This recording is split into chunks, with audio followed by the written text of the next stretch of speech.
Hey guys, it is week 5 of Up. It's week 5 of Up. We are halfway through our time together. I hope you're enjoying it. I hope you're having a great time. It is the middle of October, and I just want to tell you about one thing. We have a fall festival coming up on October 30th.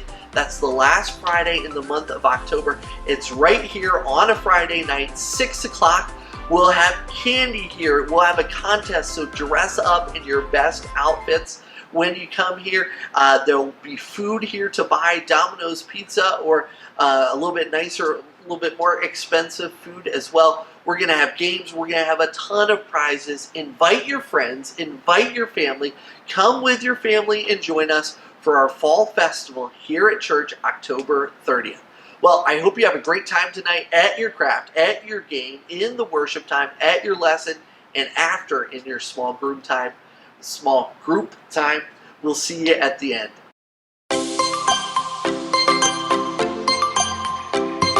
Hello, Next Gen. Welcome back to Up. Today, we are going to make starburst rings. Our story today is about a time when a servant prayed to God for help, and he was looking for a wife for somebody. I don't want to give away too much of our story, but the servant placed rings on this woman's fingers. Okay, you're going to learn more about that, but we're going to make a starburst ring or just a tinfoil ring, and we can decorate that with some jewels if we want. Okay, so let's start with our starburst ring. Okay, so what you're going to have in your bag are some pipe cleaners that are cut in half. Okay, so we're going to take some of those pipe cleaners, 5 of them, okay, and fold them in half like this. Okay, then you'll take a 6th pipe cleaner and wrap it around. It's a little tricky, but we'll just wrap it and give it a little twist like that. Okay, now this part of the ring is going to be the part that goes over your finger. Okay, so you'll just measure that to your finger, give it a little twist. Don't make it too tight or you won't be able to get it off. Okay, give it a little twist and then wrap it just like this, the extra parts. Okay, now this part is your starburst, so you can make that look however you want. Okay, you can make it go back and forth like this, however you want. Okay, so you do that the way you want. This is the way mine ended up looking, but you'll get nice colored pipe cleaners. Okay, so that is one way.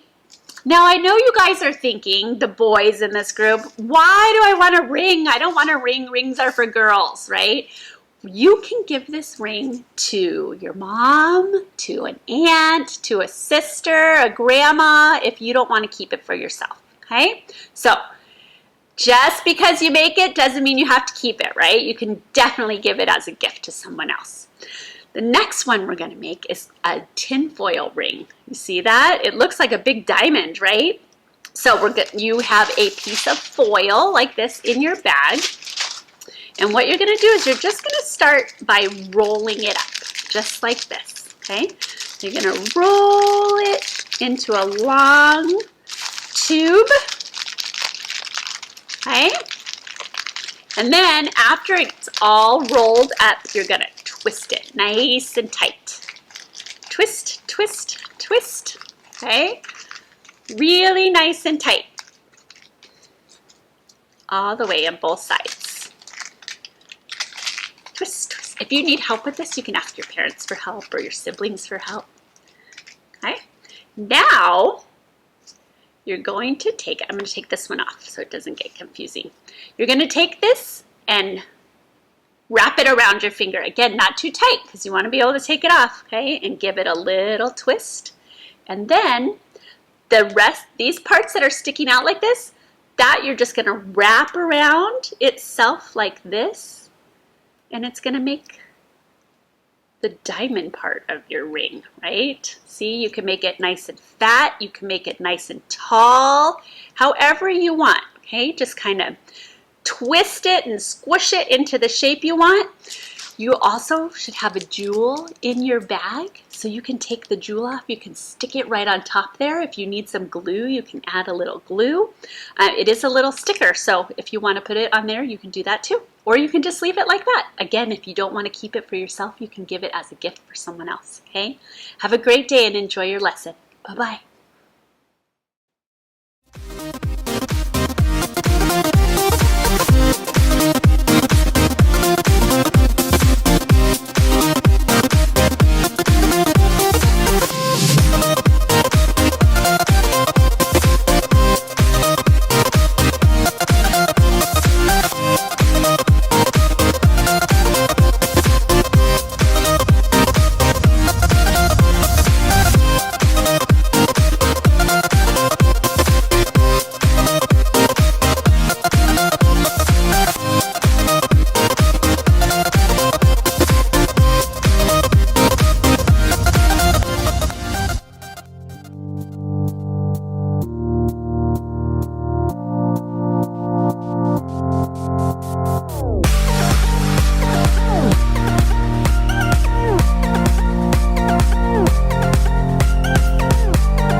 All right, what's up? We are back again for another game for you guys tonight. We have an awesome, excellent, fun game you can use. Equipment around your house, friends and family in your neighborhood or in your house. My friend Seth will explain. Take it away, Seth. All right, so tonight you're going to need some sort of ball. We have tennis balls. You could use ping pong balls. You can use soccer balls, anything you have around your house. The goal is to get as many of these into a trash can. The way it's going to work is you're going to work with a partner. Tonight, I have Noah, best partner ever. He is going to be my backboard. I am going to toss a ball at the backboard, and I have to bounce it off of that and make it into the trash can. We're going to demonstrate for you guys right now. Yo, question. Seth, how close can I stand to the trash can? That's a great question. So we have a kind of a line drawn out. We have two socks on the ground. He can't be in front of those two socks. You can't be any closer than that line or whatever you put on the ground in front of your basket. They have to stand, your backboard has to stand behind those socks and help you make those balls into the basket. So right now, Noah's going to stand behind those. And I have 3 tennis balls. We're going to see how many you can make in a minute. So if you make it into the trash can, you can take it out and try it again. Just keep track in your head how many you are making. So we are actually going to time ourselves this time. I have a handy dandy phone, 8 Plus. If you guys need a timer, you can use a watch, you can use a sundial, use anything, a parent's phone, you can use anything that keeps track of time. I just need to find it first. There we go. 1 minute or 30 seconds? We're going to do 1 minute. Have 1 minute on the clock, and it's going to count down for me. And we are going to go now.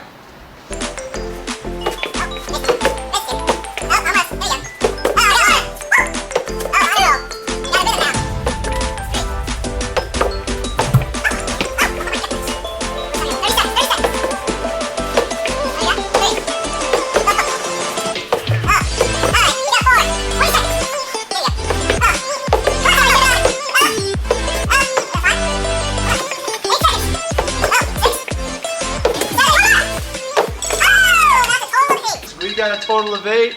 Obviously, you can play with 2-on-2 or play against each other 1-on-1. The more the merrier. Friends and family around your neighborhood. Have Excellent. fun. Bye, guys. See ya.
is the gift of God.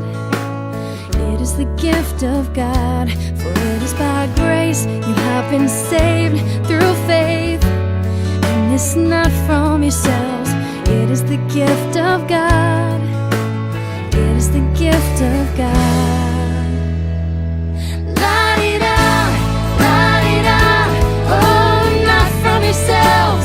It is the gift of God. It is the gift of God. La-di-da, la-di-da, la-di-da. Oh, not from yourselves. It is the gift of God. It is the gift of God. La-di-da. For it is by grace you have been saved through faith. And it's not from yourselves. It is the gift of God.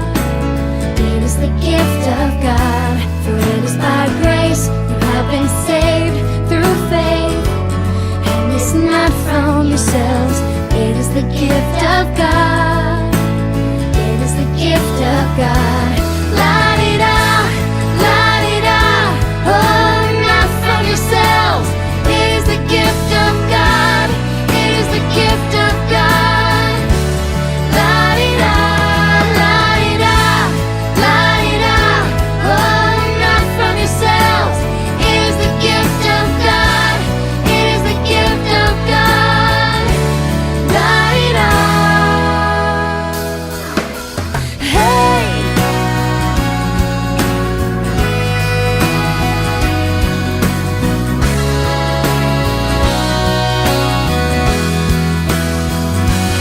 La-di-da, la-di-da. Oh, not from yourselves. It is the gift of God. It is the gift of God. La-di-da. It is by grace you have been saved through faith. And it's not from yourselves. It is the gift of God. It is the gift of God.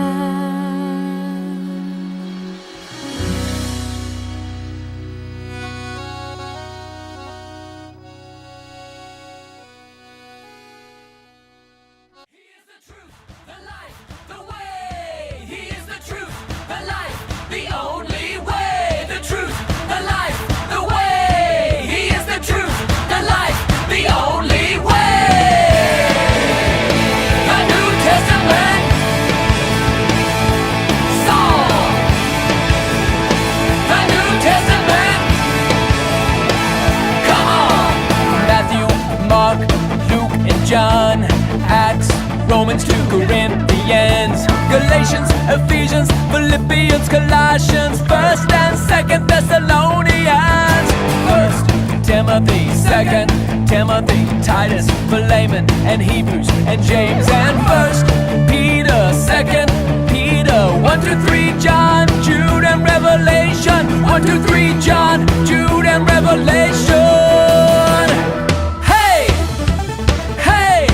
He is the truth, the life, the way. He is the truth, the life, the only way. The truth, the life, the way. He is the truth, the life, the only way. The New Testament song. Matthew, Mark, Luke, and John. Acts, Romans, 2 Corinthians, Galatians, Ephesians, Philippians, Colossians, 1st and 2nd Thessalonians, 1st Timothy, 2nd Timothy, Titus, Philemon, and Hebrews, and James, and 1st Peter, 2nd Peter, 1, 2, 3 John, Jude, and Revelation, 1, 2, 3 John, Jude, and Revelation. Hey!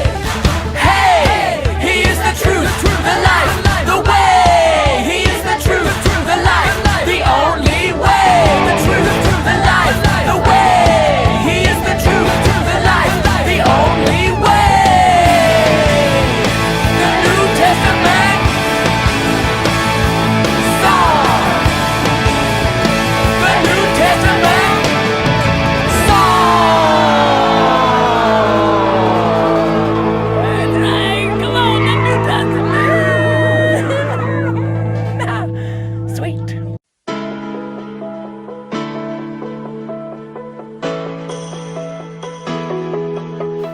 Hello everyone. So glad you guys were able to join us once again for our lessons on Up. Hopefully you guys have been having an awesome time during these couple weeks, just hanging out with your family, playing some games, listening to some great worship music, participating in some great worship music. But tonight we're going to get back into our stories and our walk through Genesis. So tonight we're going to hear a great story about a servant. So this servant is very important to the story, and there's a few different characters as well that I want to take a look at tonight, 3 to be exact. I want to look at these characters and their actions in the story and how we ourselves could imitate those actions in our own lives. So if you have your Bibles, which I hope you guys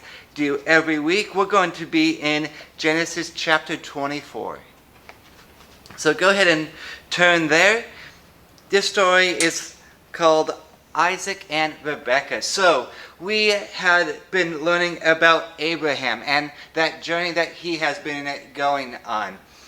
He had a son. His name is Isaac. Now, Abraham wants to find a wife for Isaac. When you're a parent, you want the best for your kids. You want them to be safe. You want them to grow up healthy and have everything that, maybe not everything, but most of the things that they want in life.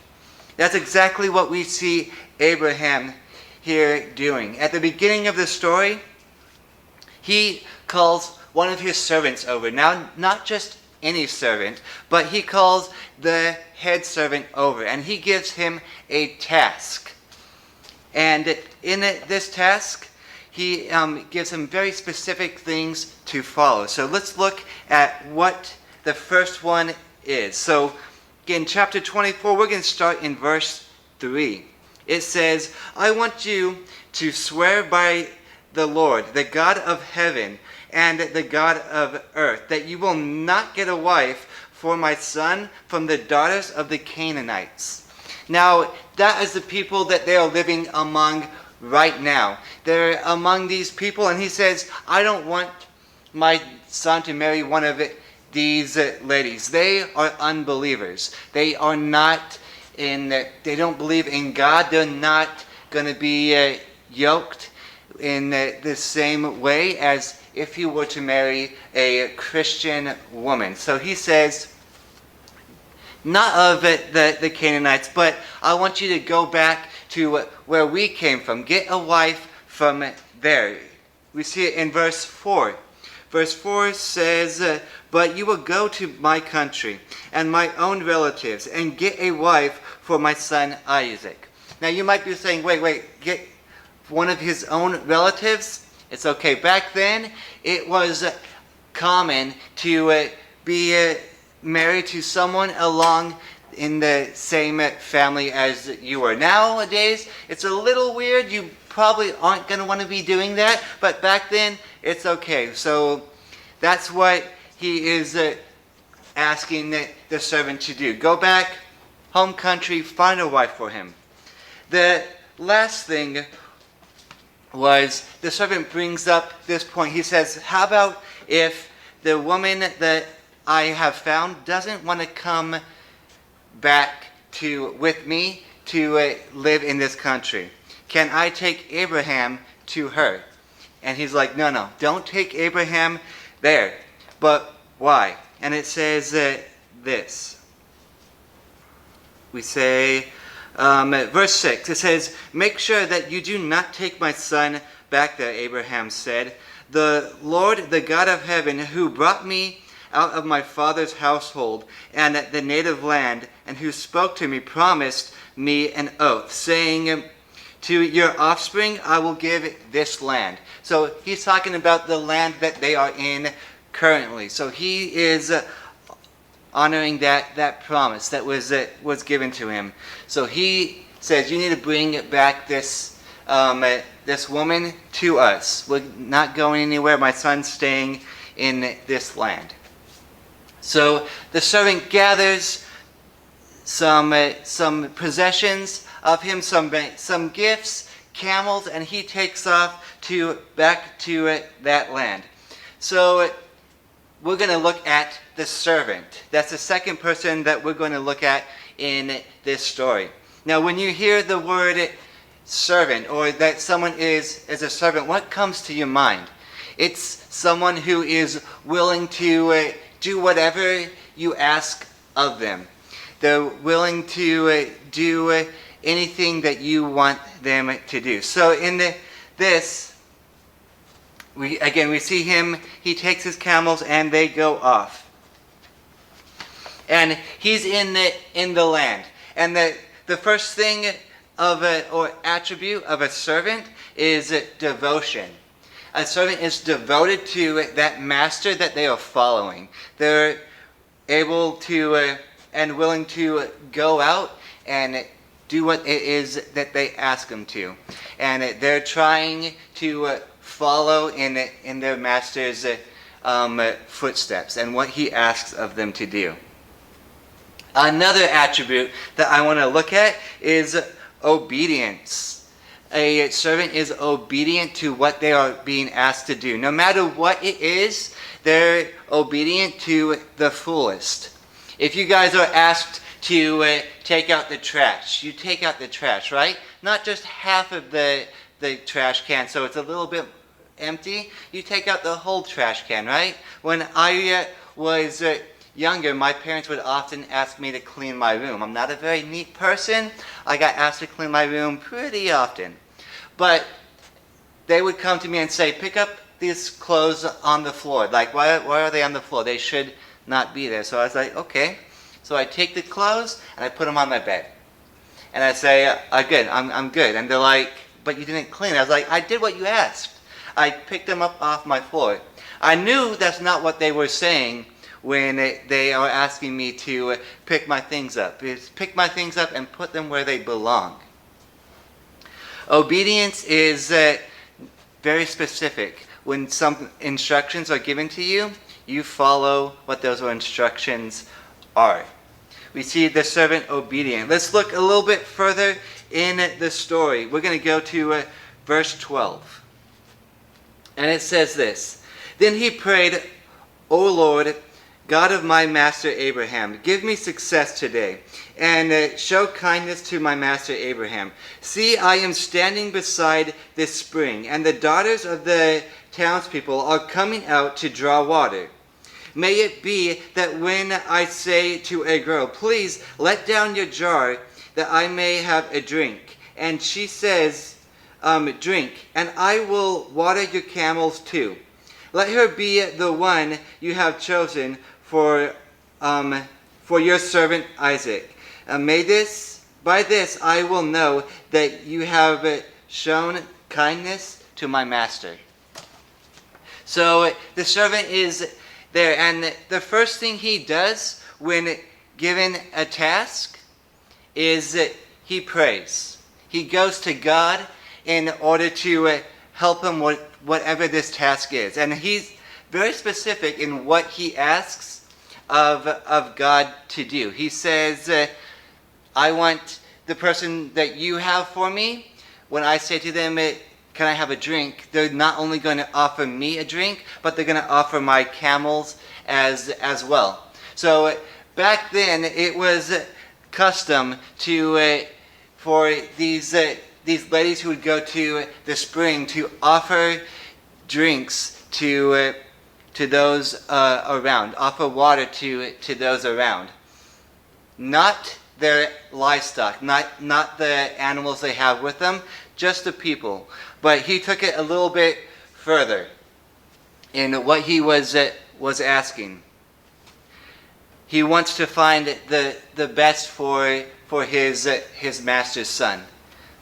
So let's look further. We see devotion and we see obedience. We see the first thing he does is pray. He made a plan. The servant made a plan. He submitted that plan to God, and he prayed for guidance. And he also left room for God to work. Oftentimes when we make plans, we have it all laid out, and we don't give God enough room to work in that plan. It's all what we want. It's all about us in those plans that we make. But we don't see that here. We see the servant leave room for God to work, even in his plans. Are we doing that in our own life? Or are we leaving room for God to work? Now the third person I want to look at in this story is a woman named Rebecca. Rebecca is the one who comes to the spring. We see the servant already at the spring. Rebecca shows up, and she does exactly what he had asked of God, that sign that he asked of God. She offers him a drink. And not only did she offer him a drink, but she said, after you drink, after I get this water for you, I'll get some and water your camels as well. Now these are some characteristics we can see automatically from Rebecca, is that she's kind. She's kind to those around them. She sees someone in need, and she gets what they need from her, and she gets for them what they need. She gets them water. We see an attitude of a servant. She has the attitude that we all need in our lives. We need that attitude of a servant, willing to do whatever it is that is asked of us, and not do it half-heartedly, but we're going to do it to our best, our best ability. There's many stories that we see in the Bible where a servant is called to do something, and we see that they are doing whatever that is called of them to their best and their fullest. Another thing that we see is a good work ethic.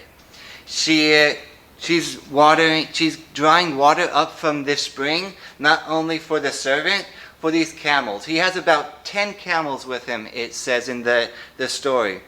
And a camel can drink about 25 gallons of water. So what she is doing in order to give these camels enough water that they need, it takes a lot of work. Blowing that jar, bringing it back up, pouring it into a trough, doing it time and time again, it is a lot of work. We see her work ethic in this scene, and it's amazing how willing she is to work hard for other people.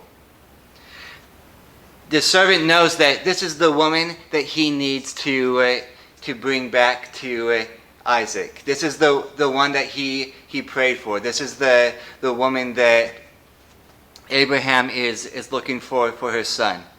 He stays the night with her family, and in the morning he takes her back to where he was called, to the homeland of Abraham. And she was willing to go. She doesn't even know who this person is. She doesn't know who Isaac is, but she is willing to be obedient herself.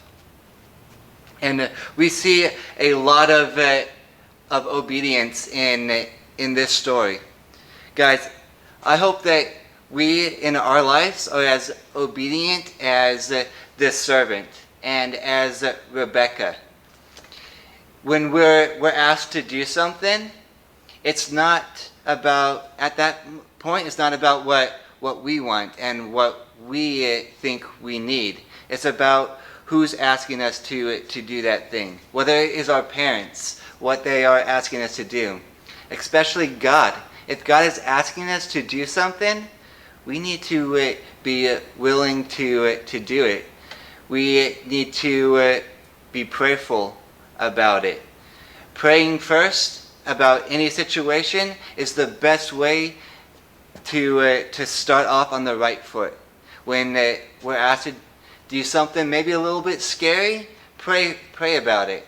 And when we do that, we're inviting God in to go before us. And we are then able to follow Him and His instructions for our life.